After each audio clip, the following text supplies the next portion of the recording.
and a very happy new year to you. I'm not sure if you are allowed to say that on the 14th of January, but I am anyway. I hope you had a brilliant Christmas and a great new year. If you follow me on other social media channels, you will know that I have been to Mexico. It was lovely, really enjoyed it, but I am back to reality now, and I thought I'll kick off the new year by talking to you about atomic habits.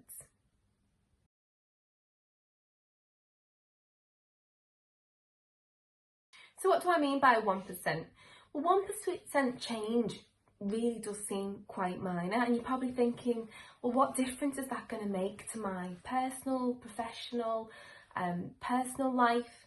Well, it can be quite huge and quite significant, but 1% is attainable. It's a small change that you're going to make in your life. And when you think about it over time, what I really like is that concept that it's not about your current results that matter, it's your current trajectory that matters instead. So the idea being that if you make those, you have a small win, it's far better than having that loss. And if you look at it over time, it will multiply and become far more significant. So a great example that is given in the book is around a millionaire. So if there's a millionaire that actually spends more than they earn, then the trajectory doesn't look too good for them. But if you are flat out broke, but you know that you are, and you can put some systems in place so that you make some small savings, then your trajectory looks far better and you are on the right track to that financial freedom than the millionaire. So it's important when you look at those small changes. And I, just to give you an example, I can really relate to this, and it's something I did last year. So from a personal perspective, I made some really small changes last January. So for years I'd had, the goals that I wanted to achieve, but I didn't change the systems, so nothing really changed, maintained status quo.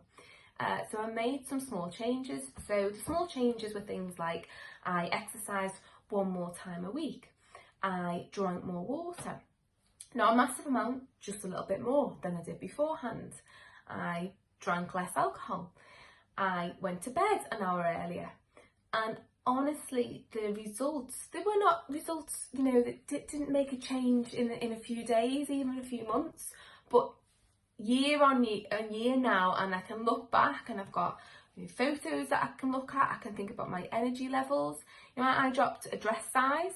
I've got far more energy than I've ever had before now, and my productivity level is through the roof.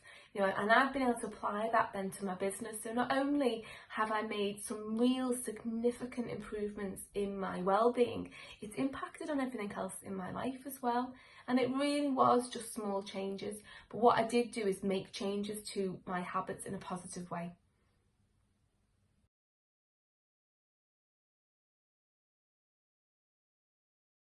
So I don't know about you, but I get really frustrated when I see all of these New Year resolutions from people and the huge announcements that come on Instagram and Twitter and Facebook, and they tell you about, are they going to lose that stone? Are they going to make those millions? You go to the gym. I went back to the gym this week and there's queues for everything. And full well you could put money on it that give it 1 month, 2 months, none of this will be happening, and all these grand ideas will have been forgotten about, and that won't be any changes. So what I found really useful, I read it a long time ago now, but I reread it whilst I was away, was Atomic Habits. And it's something that, quite a lot of theorists will talk about, making these small changes, but it really resonated with me. It's something that I've applied in my life, both personally and through business, and I thought I'd just share this with you today. So rather than, these extravagant goals and, these big New Year's resolutions, it's more about changing, making some significantly smaller, minor changes, so making that 1% change that makes all the difference.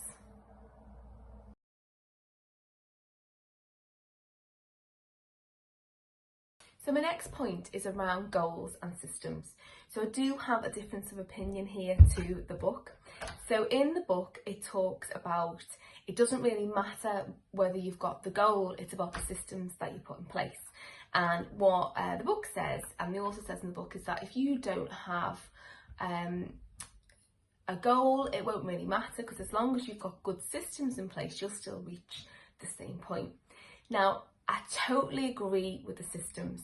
And I say this a lot, and you'll have heard me say this, or you've read me talk about this sort of on other social media channels, where I do talk about the importance of, if you've got a plan and the plan's not working, don't change the goal, change the plan.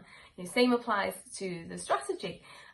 So I think it's really important sometimes that it's not just about the goal. You've got to have the right strategies in place. And to really, really change and internalise a habit, you've got to make those strategies quite easy. I personally, and it's just my personal opinion, do believe you need a goal. I'm a very visual person. I need something to achieve. When I talked to you and shared my personal goal recently, I was very, very clear on what I wanted to be. I had the visualisation, I had it on my mood board. I knew what size, the exact measurements that I wanted to be, and for me to be able to achieve that. So my point personally, I think, is it's important to have your goals. I know I've talked to you before about goal setting, but I do think, and it does resonate with me, having those right, correct systems in place so that you can really internalise those habits.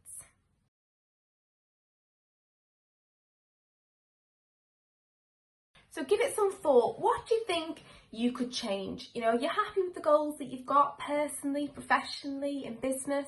If you're happy with them, fantastic. Do you need to change the system?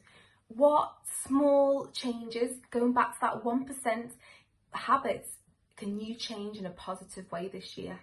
And it'll massively make a difference. We could be talking, sat here again in another year's time, and I promise you now, if you make these changes, you will really, really see some significant differences in a positive way in your life. So have a think about that. Food for thought. Maybe make some notes on that. By all means, send me a message on it. I'm more than happy to talk about it. I'd love to share your ideas. But the final point from me today is, once you've established what those habits are going to be, you know what systems you're going to put in place, you have to be able to form that new habit. And when you think about all your bad habits, they are internalised through hundreds to thousands of repetitions. So practice makes perfect. What you need to do to be able to change that habit and to really internalise the new habit is repetition. And there's no science behind this. What I would say is frequency is important. And what is very important as well is to make it easy. So I go back again to what I told you before. I made small changes. They were not sort of something that was difficult. It wasn't difficult for me to add in an extra day to my training regime. It wasn't difficult for me actually just to buy a larger water bottle so I drank more water in the day. It wasn't difficult for me to go to bed an hour earlier.